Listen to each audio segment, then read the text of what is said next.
Hey, I've got a tricky question for you. What does the word get mean in each of these phrases? How do you get to work? She got a haircut. Did you get what he said?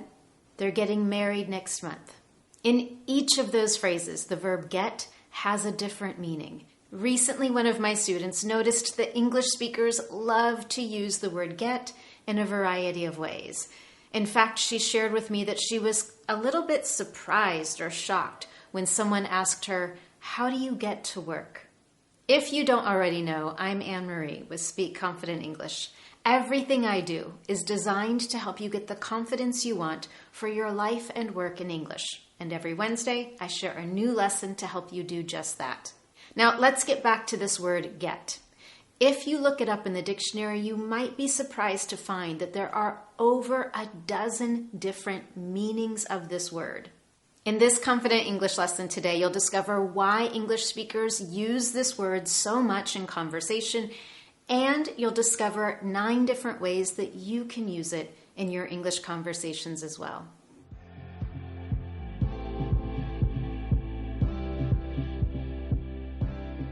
Before we get into the 9 different meanings of the verb get, let's talk about why it's used so often. The simple truth is it's easy and casual. In English conversation, we're naturally more informal.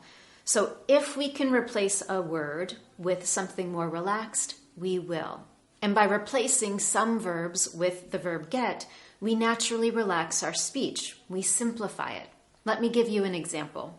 If I have dinner plans with a friend of mine, I could call her to say, "I have to cancel our dinner plans. I've contracted the flu."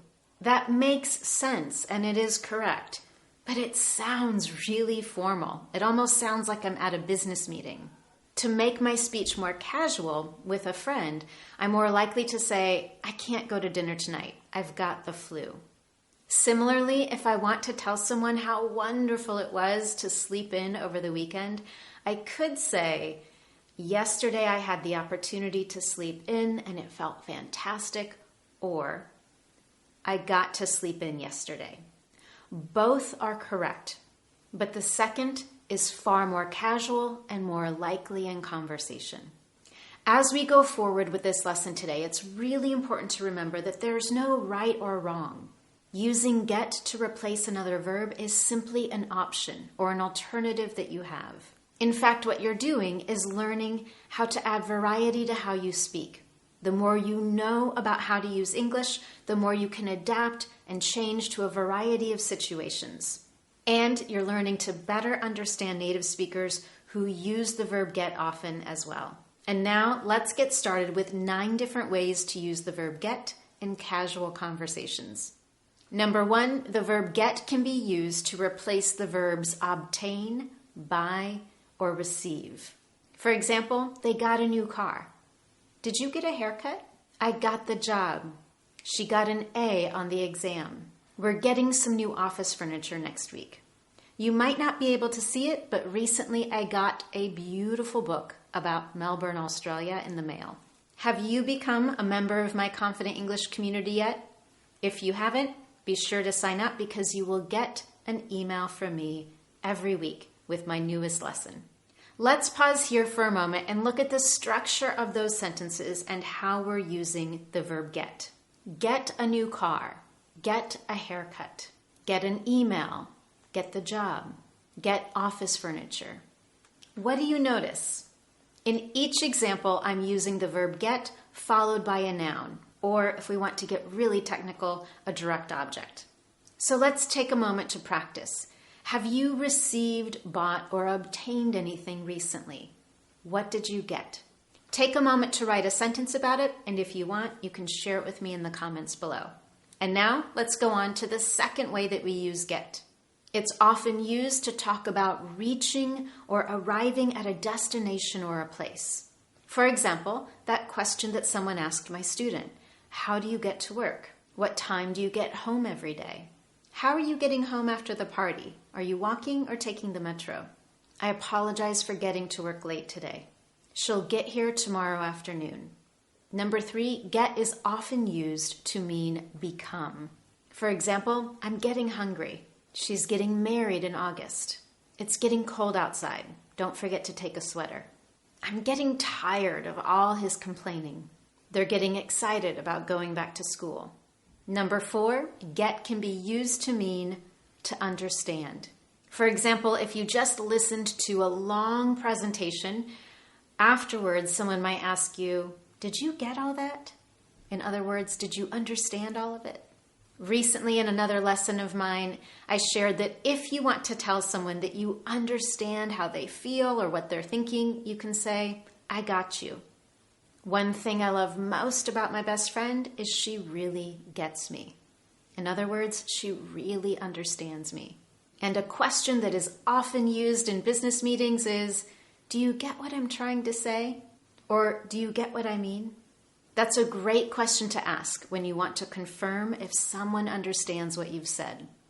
Number 5 on our list today for how to use get in casual conversation is to use it to mean that you've caught, been affected by, or contracted an illness. For example, I've got a cold. I've got allergies.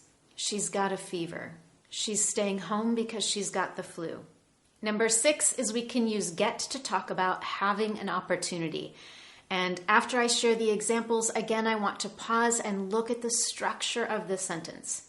Number 1, while we were vacationing in Hawaii, we got to meet Barack Obama. That's not a true story, but I wish it was. Example number 2, I got to sleep in yesterday and it felt wonderful.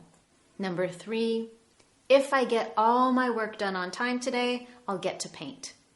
Let's take a look at the structure of those sentences. What do you notice about the verb get and the words that follow? The pattern that we're using is get to do something, get to meet, get to paint, get to sleep in. So take a moment and think about an opportunity that you've recently had or that you might have in the future.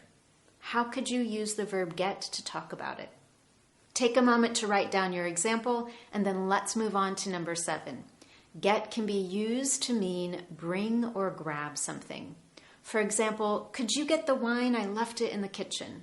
What I'm asking someone to do is to grab or take the wine and bring it to the table.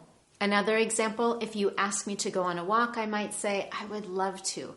Let me get my coat." With number 8 on our list, we're going to make a little change to the structure.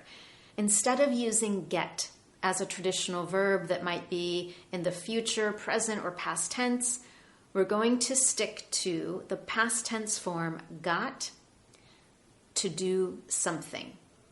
I've got to do something. When we use that structure, got to do something, it indicates an obligation, something we must do or should do. For example, I'm so sorry, I've got to get to a meeting.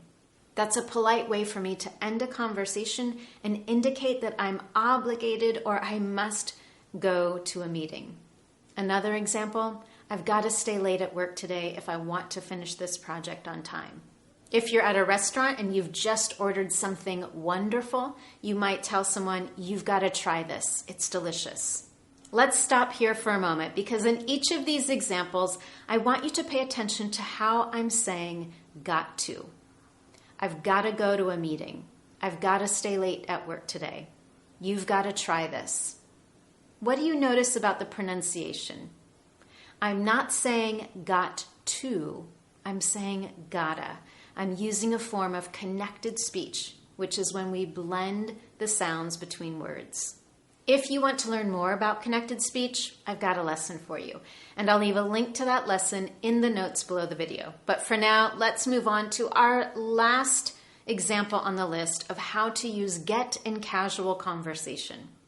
With number 9 on our list, we're going to look at using get to mean to start doing something. For example, let's get started with today's lesson. Let's get moving on this project. If you're at a party and you're ready to go home, you might say, "Let's get going." In other words, it's time to begin or start the process of departing. That might mean that you have to say goodbye to everyone at the party, go get your coats.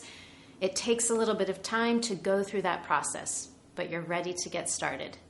And now you have 9 different ways to use the verb get when you're having casual conversations in English. To finish for today, let's do a little bit of practice. I've got 4 questions for you. Earlier in the lesson, I asked you, if you work outside the home, how do you get to work? Question 2, if you're married, when did you get married? Question 3, what have you got to do tomorrow? We're talking about obligation. What have you got to do tomorrow? And question number 4, what's your number 1 strategy for getting more done during the day?